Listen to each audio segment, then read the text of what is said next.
el hermano de mi padre, Miguel Estay, el Fanta, era un militante del Partido Comunista, cayó preso en el 76, bajo tortura se quebró, denunció a todos sus compañeros. Mis padres, después de haber estado presos, de haber sido torturados, salieron al exilio a México. Cuando presentamos nuestro primer libro en Buenos Aires, Eduardo Josami, que gran activista por los derechos humanos, dijo: los estábamos esperando. Era como una zona oscura de la historia. ¿Qué pensará el hijo de un represor, ¿no?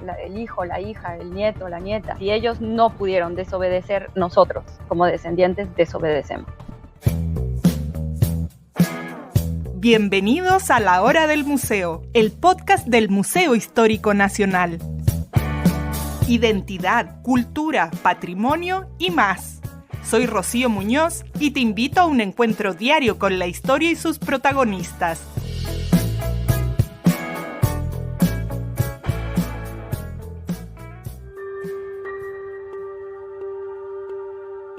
El horror no es un concepto abstracto. El horror se levanta por las mañanas, se afeita, se lava los dientes, se pone uniforme de militar o ropa de civil cuando sale a hacer labores de inteligencia.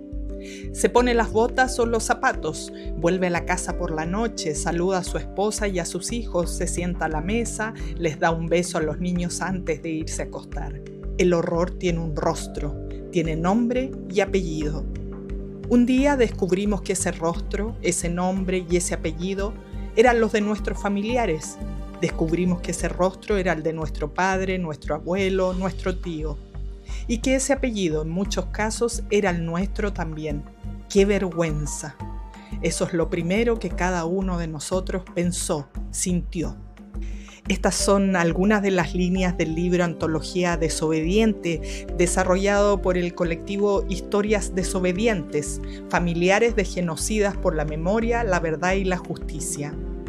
Este grupo surgió en Buenos Aires a principios de 2017 y luego se extendió a Chile, Brasil, Uruguay, Paraguay, El Salvador y España, estableciendo además vínculos con familiares de nazis en Alemania. Los integrantes de este colectivo son todos hijos e hijas, sobrinos y sobrinas, nietos y nietas de los criminales de lesa humanidad que participaron en la represión ejercida durante las dictaduras de estos países. Hoy nos acompaña Verónica Estay Estangui, que nació en México en 1980, luego del exilio político que afectó a sus padres. Es doctora en lengua y literatura francesa con un postdoctorado en arte contemporáneo.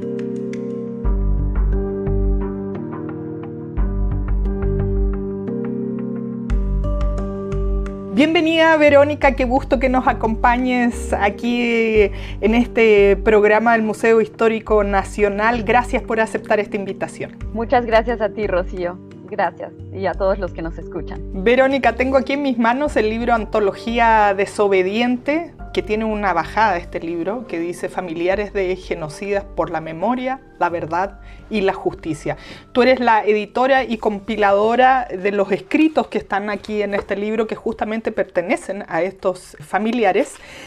Sin embargo, yo no conocía de este grupo, de este colectivo. Quería empezar esta conversación pidiéndote que nos cuentes cómo surge este colectivo, quiénes lo conforman, cuál es su motivación. El nombre del colectivo es Historias Desobedientes, Familiares de Genocidas por la Memoria, la Verdad y la Justicia. Es un colectivo que surgió en Argentina y que poco a poco se fue extendiendo hacia los otros países, primero de América del Sur, Chile, Uruguay, Paraguay, América del Sur, y después también se formó en España. Brasil también se constituyó como brazo del colectivo, y se trata de un colectivo que reúne a descendientes de los responsables de los crímenes de lesa humanidad cometidos en los distintos países a los que pertenecemos. Y tenemos distintos lazos de parentesco, distintos tipos de relación. Hay hijos, hijas, sobrinos, sobrinas, como es mi caso, nietos, nietas también. Y el rasgo común es que tenemos ese vínculo de parentesco y al mismo tiempo, paradójicamente, contra todo lo que se podría esperar en el marco de la transmisión filial, condenamos absolutamente y sin concesiones las atrocidades que cometieron y nos sumamos a la defensa de los derechos humanos y de memoria, verdad y justicia. ¿Cómo fue tomando parte? Porque como tú dices, está en diferentes países de América Latina, en España, las naciones que lamentablemente hemos tenido en nuestra historia dictaduras, ¿no? Procesos así de traumáticos para las sociedades. ¿Cómo se va dando esto de ir creciendo? Si nos puedes compartir quién contacta a quién, porque como decías es paradójico, uno se imagina que la familia va a apoyar o que no sé, si el papá, el tío, no sé, la mamá son de cierta postura política o han hecho cosas en su vida. Primero que nada está toda la familia enterada, cosa que no es así como uno puede leer en el libro, y segundo que por supuesto lo apoya. Pero ¿cómo surgen estos disidentes, por así decirlo, o estos desobedientes, como lo llaman ustedes? Claro, retomando esto último que decías, sí, fue muy sorpresivo para nosotros mismos encontrarnos con personas que asumían nuestra posición y se trata efectivamente del primer colectivo de este tipo en la historia de los grandes crímenes de masa. Es cierto que en Alemania, por ejemplo, hay hijos o nietos de nazis que han tomado una posición radicalmente opuesta a la de sus padres, pero siempre lo habían hecho a título individual. Entonces, en este caso se trata de constituirse como colectivo y constituirse como actor social. Y ese es el rasgo, digamos, característico del movimiento y lo que determina su originalidad. El colectivo entonces surgió primero en Argentina en 2017 en el marco de las manifestaciones y todo el repudio que hubo contra la ley del 2 por 1, que permitía reducir la pena de los condenados por crímenes de lesa humanidad. Y en ese momento, bueno, tanto fue el repudio que alzó la voz la hija de un reconocido, tristemente célebre criminal, Checolat, y publicó un artículo en una revista anfibia declarándose su ex hija. Y dijo, yo no me llamo más Mariana Echecolat, me llamo Mariana Dopazo. Adoptó el nombre de la madre. Y a partir de ahí todo empezó a circular muy rápido por redes sociales. Curioso cómo las redes sociales permiten hoy en día también la constitución de movimientos alternativos, de movimientos sociales. Y otras hijas, sobre todo mujeres, ese es otro rasgo, en todos los países las primeras hemos sido mujeres, se empezaron a contactar con ella, a relacionarse entre ellas y cuando ya eran 6 o 7 decidieron fundar el colectivo. Analia Kalinek, por ejemplo, es una de las fundadoras, Liliana Furió, bueno, varias otras compañeras, y poco a poco fue creciendo en Argentina y en algún momento se sumó un primer desobediente chileno, Pepe Robano, compañero, y nos conocimos los dos y me dijo, si quieres, súmate tú también. Por lo tanto, nos sumamos primero a Argentina, pero como chilenos.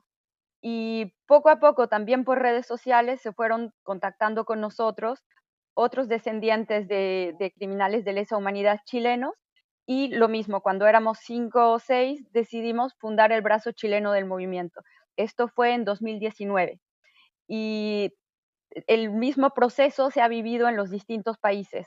Realmente es cuando alguien se entera que existe este movimiento en otro país, toma contacto con nosotros, lo acogemos porque no existe todavía el brazo del movimiento en ese país y después va creciendo y se funda oficialmente, digamos, el colectivo. Así que ese es más o menos el proceso que hemos atravesado. Si bien existen particularidades regionales de cada colectivo, nos consideramos como un colectivo internacional. Y eso es muy importante porque, a fin de cuentas, los valores que defendemos son universales. Son los derechos humanos, memoria, verdad y justicia, y eso independientemente de los países y de los procesos históricos, son valores que perduran y que trascienden una sola nación, ¿no? Que se extienden a toda la humanidad, digamos. Así que ese es digamos, esa es más o menos la historia del colectivo. Y los rasgos que nos unen, además de ser hijas de descendientes de criminales, de repudiar sus actos, también hay factores, experiencias de vida que tienen que ver, por ejemplo, con la culpa o con la vergüenza con la que se vive cuando se toma conciencia de esta experiencia. En algunos casos, el proceso de conocimiento, de descubrimiento de la verdad fue muy largo. En otros casos, los compañeros lo sabían desde chicos, pero no habían tomado conciencia o no lo habían dimensionado. Pero siempre cuando se llega, se adquiere esa lucidez, obviamente se tiene mucha vergüenza, mucha culpa. Así que los textos que presenta este libro también dan cuenta de esos rasgos, ¿no? Verónica, cuéntanos de tu propia historia, de tu historia personal en este contexto. ¿Qué te hace unirte? ¿Cómo te enteras? ¿Desde qué posición llegas a este colectivo? Bueno, yo antes que nada soy hija de sobrevivientes de la dictadura. Y digo antes que nada porque con ellos crecí y con ellos conviví durante hasta los 23 años que me vine a vivir a Francia. Entonces yo me desarrollé en ese contexto con una conciencia social muy fuerte porque mis padres eran militantes de izquierda, pero había esta otra parte de la historia que yo siempre supe, por cierto, pero no siempre no tenía tanta conciencia de ello, de el hermano de mi padre, Miguel Estay, el Fanta, que era un militante del Partido Comunista. Él cayó preso en el 76, bajo tortura se quebró, denunció a todos sus compañeros, pero digamos, lo que para mí es determinante es que con el paso del tiempo siguió colaborando voluntariamente con sus captores, participando voluntariamente en la represión con plena conciencia, y en 1985 participó en uno de los crímenes emblemáticos de la dictadura chilena, que es el caso de Gollados. Y entonces él, después, cuando llegó la democracia, fue condenado a cadena perpetua por crímenes de lesa humanidad y falleció en Punta Peuco hace algunos años de COVID. Yo como sobrina, en realidad no había profundizado en esta historia porque, como digo, antes que nada fui hija. Eh, pero con el paso del tiempo y el paso a la edad adulta y después me fui a vivir a Francia, bueno, me empecé a interrogar sobre la historia de la familia en su conjunto y me di cuenta que en realidad era como si la falla geológica o una de las fallas geológicas que atraviesa Chile hubiera partido en dos, hubiera pasado por el medio de la casa de mis abuelos, no sé, entre la sala y el comedor, y la familia se partió en dos de manera sumamente radical, porque no eran solo posiciones políticas distintas, sino de verdad un criminal de lesa humanidad y víctimas de tortura, de prisión, como lo fueron mis padres.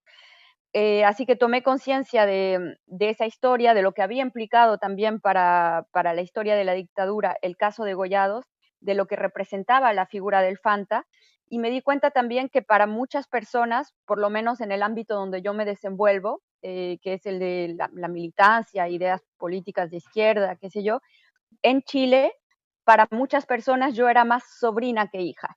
Entonces, cuando trataba de incursionar en esos ámbitos de trabajo de memoria o derechos humanos, siempre se planteaba el problema de mi filiación por ese lado. Así que en algún momento, cuando me contactó Pepe Robán conversamos, decidí, como se dice, tomar el toro por los cuernos, asumirme como sobrina primero y empezar a militar por ese lado. Como sobrina porque es lo que más marcaba a las personas cuando me encontraba con ellas, por mi apellido, claro. Así que de ese modo empecé mi militancia en Historias Desobedientes, primero con Argentina, después participé a la fundación del colectivo en Chile y participé también, porque justo en esa época se estaba gestando, en la edición del primer libro del colectivo, que es Escritos Desobedientes. Después vino un segundo libro en cuya edición también participé, que es Nosotres, Historias Desobedientes. Luego un tercer libro que se llama Desobediencia de Vida, y este cuarto libro, que es una reunión de distintos textos, justamente una antología de distintos textos de estos tres libros, más 5 o 6 textos inéditos. Así que ese fue, digamos, mi proceso, y mi participación en el colectivo ha sido sobre todo en el ámbito de la escritura. No es que no había este proyecto de escribir y de publicar desde el principio, tampoco es una cuestión de, bueno, uno sabe que uno no se vuelve rico vendiendo libros, entonces no era tampoco un afán comercial, pero había una necesidad tremenda de escritura y de expresión a través de la palabra. Y podemos pensar que eso tiene que ver con el peso del silencio previo a esa toma de palabra. Wow, totalmente. Mira, ahora que mencionas a el Fanta, me lleva a recuerdos míos cuando recién partí en mis primeros trabajos de periodista, estuve revisando todos los expedientes del caso de las escuchas telefónicas donde él participaba. Estuve ahí en un altillo que, bueno, ya la justicia ahora es oral, pero para entonces quedaron los escritos y conozco esos archivos judiciales con mucho detalle justamente a este personaje. ¿Cómo te enteras tú de esta familiaridad de lo que estaba haciendo tu tío? No sé si es de adulta, si siempre fue evidente. Mencionas esto que se hace una fractura en la familia. Además que la gente te asociaba más por tu tío que por la historia de tus padres, que es muy dura también. Entonces, ¿cómo descubres todo esto? Bueno, yo no nací en Chile, ni crecí en Chile, ni viví en Chile. He ido, pero soy también hija del exilio. Mis padres, después de haber estado presos, de haber sido torturados, salieron al exilio a México. Así que yo nací en México. Por lo tanto, esta historia, el relato, yo lo tuve en el marco de la familia, porque no era, contrariamente a Chile, en México no era un caso que se conociera con tanto detalle, no se conoce tan en profundidad la historia de la dictadura. Así que desde muy pequeña, mi mamá, que es la que asumía un poco la transmisión de la memoria en la familia, nos contó a mí y a mi hermano desde muy chicos lo que había pasado con palabras simples, ni siquiera tengo recuerdo del momento en que por primera vez me lo contó, pero supongo que me lo contó como se le cuenta a un niño una historia, ¿no? Y entonces yo siempre supe que estaba este tío, que había hecho algo muy malo, que había participado colaborando con la dictadura. Pero una cosa es saber y otra cosa es tener conciencia, tomar conciencia de lo que eso implica. Puedo decir que siempre lo supe, pero fue justamente cuando entré en la edad adulta, que me vine a vivir a Francia y que empecé a interesarme un poco en mi pasado, en la historia de mi familia, hacer como una revisión de lo que había ocurrido, fue ahí que sentí la necesidad de llenar algunas lagunas, datos factuales que yo no conocía o que no había retenido. Y como tú, me puse a investigar, pero digamos con este interés que también es personal, los expedientes que existían en torno lo que había hecho mi tío, al Comando Conjunto, que era el grupo con el cual él trabajaba y colaboraba, un grupo distinto al la DINA, que era un comando mucho más clandestino, secreto, y me empecé, claro, a empapar de esta historia, sin en principio pensar en transformar todo ese conocimiento en un objeto de estudio, en un eje de investigación, y mucho menos pensaba asumir una militancia en torno a este tema, porque era algo muy difícil para mí, no sé, de exponer, ¿no? Y fue poco a poco, en realidad, que empecé a tomar la palabra, a asumir públicamente la historia, a hablar en nombre del colectivo, pero fue realmente un proceso muy largo. De hecho, cuando me sumé al colectivo en Argentina, en el grupo de WhatsApp, que es como el rito iniciático cuando uno se suma, es agregarlo al grupo de WhatsApp, llegué contando mi historia, soy hija de, sobrina de esto, lo otro, y les aviso de una vez que nunca voy a tomar la palabra públicamente, nunca voy a dar una entrevista, nunca voy a publicar un libro y nunca voy a hablar de esta historia fuera de este grupo. Y bueno, heme aquí. Bueno, es parte, yo creo, de la sanación colectiva. Es muy enriquecedora y valga la redundancia sanadora cuando estamos en parte de un grupo, de un colectivo que además ha vivido experiencias similares. Sí, claro, fue por un lado la dimensión colectiva que me llevó a entender que no estaba sola en esto, que no era la única, y eso da mucho aliento, anima mucho para poder hablar, pero también la dimensión política. porque para mí realmente es una manera de trascender estas experiencias y la posibilidad de pasar del ámbito estrictamente individual y de la vergüenza o el dolor o lo que puede provocar en el dominio personal a una acción política que permita contribuir en alguna medida con los procesos, con el proceso que se vive en Chile, ¿no? El trabajo de memoria. Así que fue a la vez lo colectivo y lo político. Sí, bueno, justamente el año pasado se conmemoraron los 50 años del golpe. Uno podría preguntar si ustedes son relativamente nuevos en la conformación del colectivo. Uno se preguntará por qué se demoraron tanto o no. Bueno, muchos de estos criminales, como tú decías, ya fallecieron. En el fondo es un sacar la voz más allá de los resultados de justicia formal, en términos formales que pueda tener. Sí, claro, la pregunta nos la han planteado, ¿por qué no salieron antes? Bueno, primero porque quizás estamos todos más o menos en una edad en la que se toman este tipo de decisiones. Es cierto que se puede hacer a los 20 años atrás, ¿no? Tenemos muchos, hay nietos también, por cierto. Pero también hay que decir que el surgimiento de este grupo dependió en gran parte y estuvo determinado por el proceso social de los distintos países.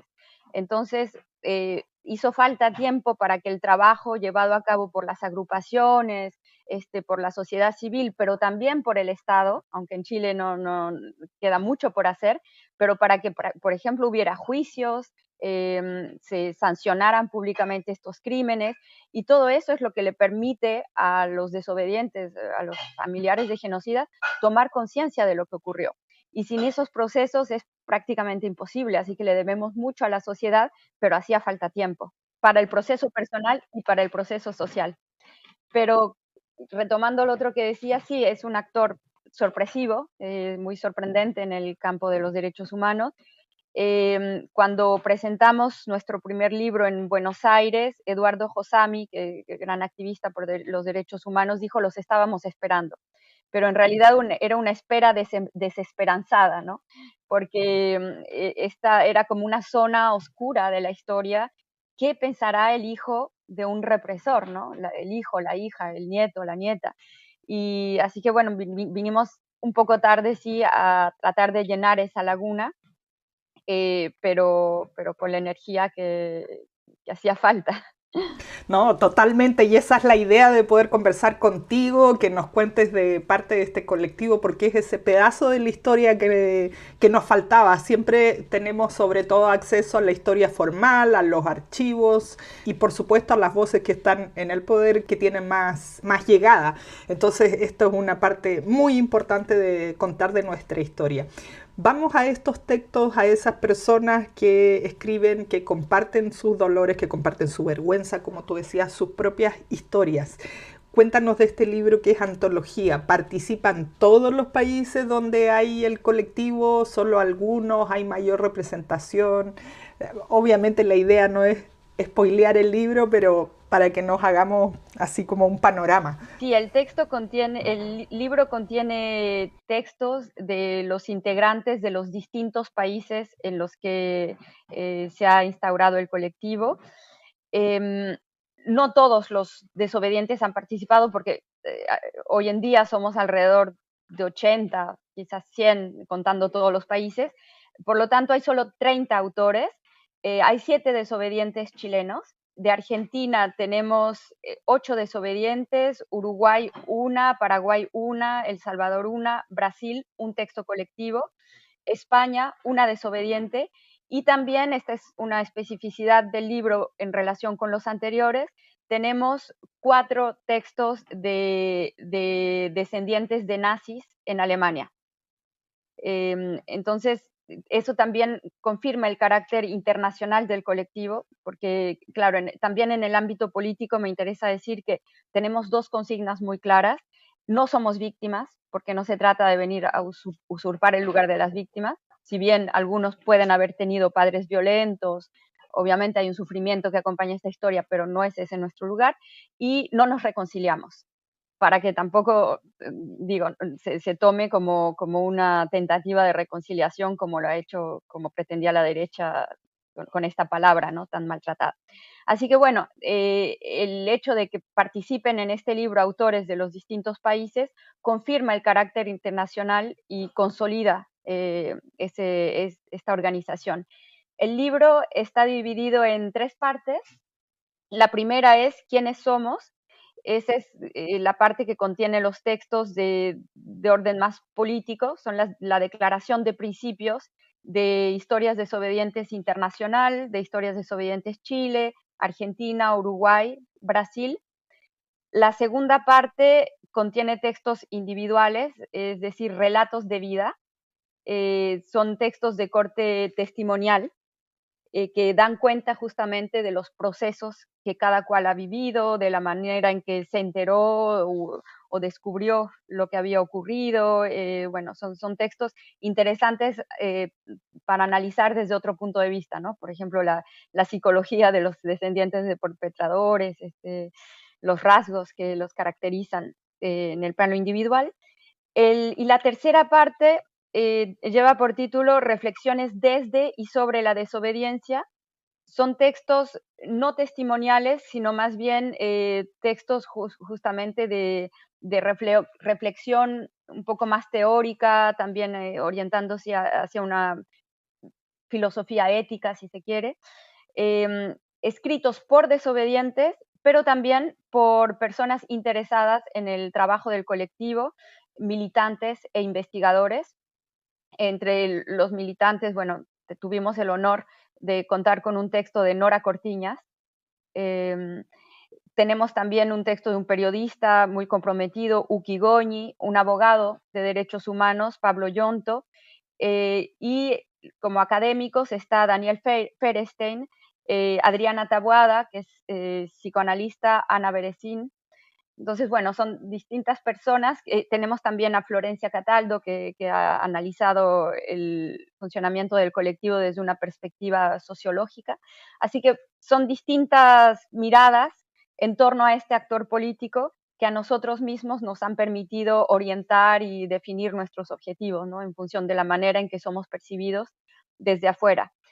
Eh, y por último, bueno, un posfacio que en realidad yo había escrito para el primer libro, Los Escritos Desobedientes, y que retomamos en este libro, y en ese posfacio trato de poner en evidencia primero los rasgos discursivos de estos textos, los conflictos internos tal como se manifiestan en el lenguaje.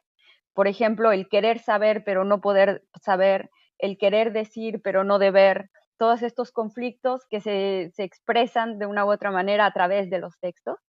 Y también en ese posfacio trato de mostrar em, el alcance, si se quiere, eh, mítico que tiene este gesto de desobediencia.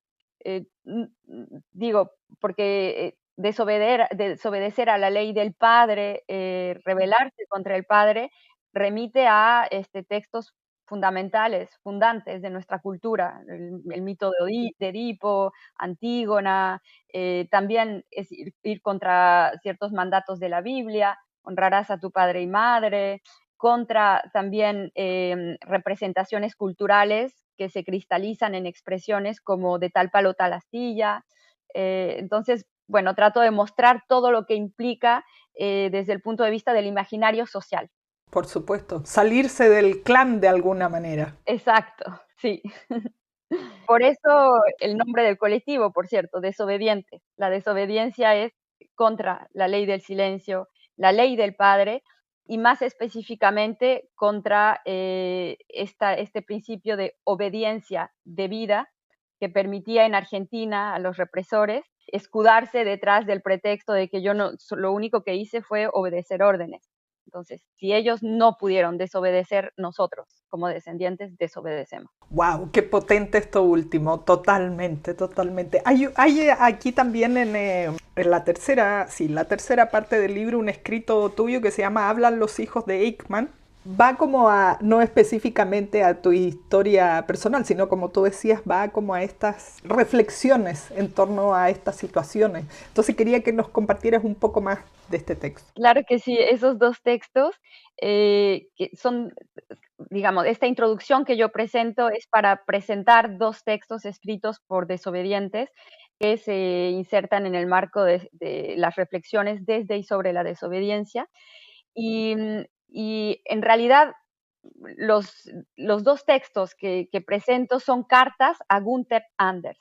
Ahora, ¿quién es Gunther Anders? Gunther Anders fue un filósofo descendiente de sobrevivientes del Holocausto que cuando se llevó a cabo el proceso de juicio contra Eichmann, que fue como el emblema del nazi, del funcionario nazi, ¿no? A propósito del cual Arendt decía la banalidad del mal, entonces es realmente un personaje muy importante. Cuando se llevó a cabo ese juicio, Gunther Anders decidió escribirle una carta virtual, una carta abierta al hijo de Eichmann, imaginándose qué pensaría el hijo, qué haría, qué posición podría tomar.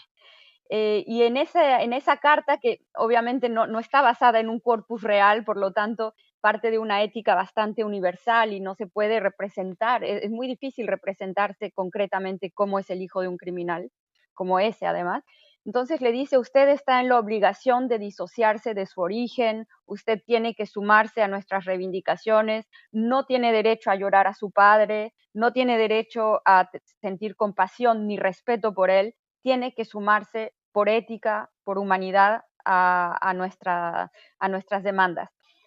Y en un taller literario que organicé con los desobedientes, les propuse a los que quisieran hacerlo, escribirle una respuesta a Gunther Anders, porque hay que saber que el hijo de Eichmann nunca le respondió.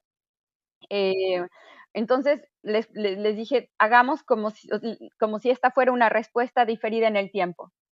Ya le escribió al hijo de Eichmann, nosotros también podemos considerarnos como descendientes de los Eichmann de nuestros distintos países, escribamos una carta. Y entonces dos autores del colectivo, dos compañeros, decidieron responderle y ahí en el fondo lo que hacen es mostrar que la complejidad de los hijos de descendientes de criminales es mucho más intensa de lo que se podría haber imaginado Gunther Anders. Es decir, es mucho más complicado que no sentir pena, ni compasión, ni respeto por el padre y no hacer el duelo cuando él muere porque es un criminal.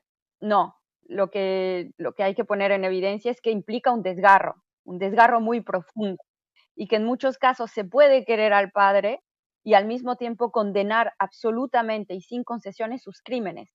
Y hay que disociar esos dos ámbitos. Eh, Nadie puede decidir a quién debe querer y a quién no debe querer. Querer es algo que surge espontáneamente, pero sí se puede decidir en nombre de qué o de quién o de qué valores se toma la palabra. Entonces se puede sí condenar a alguien que también se ama o se amó y se respetó. Y lo otro que muestran estos textos es que no es necesario disociarse de la familia, porque Gunther Anders le decía, usted no puede considerarse como parte de la familia de Eichmann, usted tiene que disociarse. Y lo que dice uno de los compañeros es que no, justamente reivindicando este apellido y asumiéndonos como parte de esa familia, podemos provocar una implosión porque estamos condenando desde adentro. Por lo tanto, lo que es importante es que como hijos, hijas, sobrinos, sobrinas, condenamos desde una mirada interior que justamente hace implosión. Así que ese es el sentido de estas dos cartas que introduzco en el breve texto que se llama Hablan los hijos de Eichmann, que en realidad son los hijos simbólicamente, ¿no? De Pinochet, de Videla, de los dictadores, de Franco. Me hace reflexionar tanto esta conversación porque es un ámbito que no consideramos para nada, simplemente asumimos que debe ser de cierta manera y gracias al trabajo que ustedes han estado haciendo podemos conocer esta otra cara de la moneda, como yo decía hace un momento. Respecto a las historias, que también es la segunda parte del libro, ¿nos puedes compartir algunas de ellas, algunas claves de estas historias, ponernos algunos ejemplos? Sí, por supuesto. Em, bueno, estos textos muestran lo que yo llamo el recorrido del saber y el recorrido del querer. El recorrido del querer y el recorrido del decir. Son tres recorridos. Primero está el recorrido del saber. Hay compañeros y compañeras, como lo muestran los textos, que desde siempre supieron o intuyeron que algo estaba ocurriendo. Como digo, una cosa es saber y otra cosa es tomar conciencia. Entonces también algunos textos dan cuenta del paso de una a otra. Después están los compañeros que nunca supieron y que un día se enteraron, como es el caso de Analía Kalinek, de Argentina.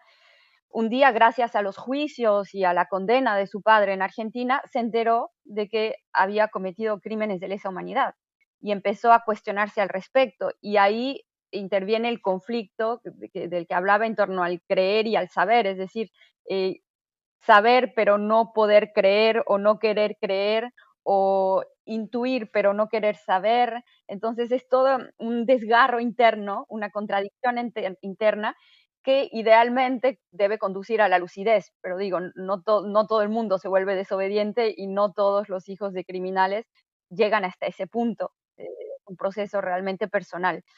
Ese es el primer recorrido del que estos textos dan cuenta.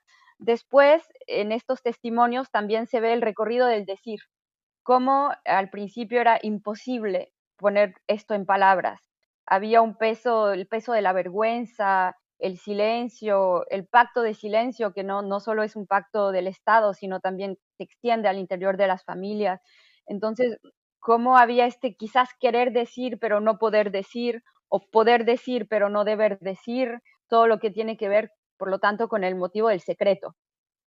Y los textos cuentan cómo fue ese proceso. Y después está el recorrido del querer, que cuando se quiere a alguien, después se quiere no quererlo o se debería no quererlo y sin embargo se lo sigue queriendo. Es en realidad, no sé si es un recorrido o más bien una contradicción irresoluble, que no se puede sino trascender. Entonces estos testimonios cuentan cómo cada uno vivió individualmente ese proceso, con las particularidades de cada cual, ¿no? Porque hay historias muy diversas, tan diversas como los miembros que conformamos el grupo. Totalmente. Yo ahí hay algunas que me llamaron muchísimo la atención porque muchas de ellas se cuentan desde la mirada de niños, que en el fondo pueden saber, como tú decías, pero no le dan la relevancia que finalmente tenía, aunque sí quedan sospechando por mucho tiempo que las cosas no están bien de esa manera. Pero, como nos decías, lleva tiempo poder asimilarlo. Es el caso, por ejemplo, de nuestra compañera desobediente de Chile, Lisette Orozco, que ella tiene una película muy linda, El Pacto de Adriana, y hay dos textos de ella, si no me equivoco, en el libro, donde cuenta cómo ella cuando chica, bueno, veía llegar a su tía, escuchaba el ruido de sus tacones cuando caminaba, pues, con tacones altos, y la admiraba, era como un modelo a seguir. Ella dice, era mi ídola. Y narra al mismo tiempo, por pequeños indicios, todo lo que era el mundo oculto de la tía.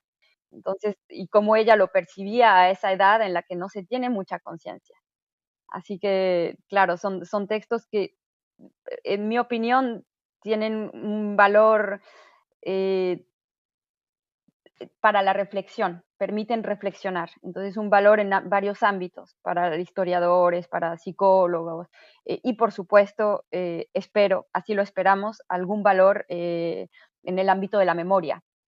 Lo importante es hacer un trabajo de memoria y que no se repitan estos crímenes. Y creo que en eso podemos aportar algo, porque siempre me gusta citar a Theodor Adorno, filósofo, que decía, la única manera eh, para lograr que Auschwitz no se repita es conocer en profundidad los mecanismos que llevaron a los criminales a cometer las atrocidades que cometieron.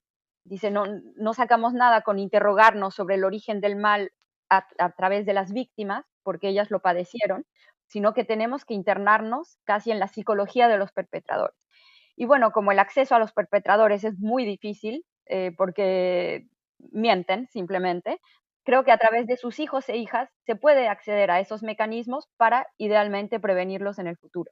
Totalmente. A mí me queda mucho de reflexión y me ha gustado mucho conversar contigo, poder conocer desde parte del Museo Histórico, conocer esta historia que además está recién saliendo. Siento yo, ustedes se formaron hace pocos años y está recién saliendo a la luz, así que ojalá que puedan seguir difundiendo y que más personas, viendo el ejemplo de ustedes, se sumen a decir eso que a lo mejor tienen vergüenza o no querían asumir o se sentían solos. Claro, sí, ese es uno de nuestros objetivos, que cada vez haya más desobedientes, y no solo desobedientes en relación con la historia pasada, sino en relación con lo que está ocurriendo hoy en día. Que, por ejemplo, con la revuelta social, hicimos un llamado a la desobediencia para que los hijos de los soldados, los sobrinos, porque los hijos eran chicos, pero los familiares de los soldados que estaban reprimiendo, bueno, desobedecieran, o que los soldados mismos desobedecieran. Entonces creo que es un tema que tiene una gran actualidad y que también tiene un alcance, diría yo, internacional y universal. Y otro de nuestros objetivos también es acercarnos de a poco a las agrupaciones, a las organizaciones de defensa de los derechos humanos, para que sepan que cuentan con nosotros. En Argentina, por ejemplo, hay un vínculo muy estrecho con las Madres de la Plaza de Mayo, con distintos organismos de derechos humanos, en Paraguay también, y en Chile ha sido más difícil. Hay mucha desconfianza hacia el grupo chileno específicamente. El problema es que somos un colectivo internacional. Pero en ese sentido me gustaría pedirle a los lectores, a las personas que nos escuchan, que antes de tomar una posición respecto al colectivo, lean el libro. Totalmente. Buenísimo libro y como yo digo, sirve mucho para reflexionar y para hacer memoria, que siempre es muy necesario que las cosas salgan a la luz. Verónica, muchísimas gracias por conversar con nosotros aquí en La Hora del Museo. Muchas gracias a ti, Rocío. Esto fue La Hora del Museo, un encuentro cotidiano con nuestra historia, el podcast del Museo Histórico Nacional.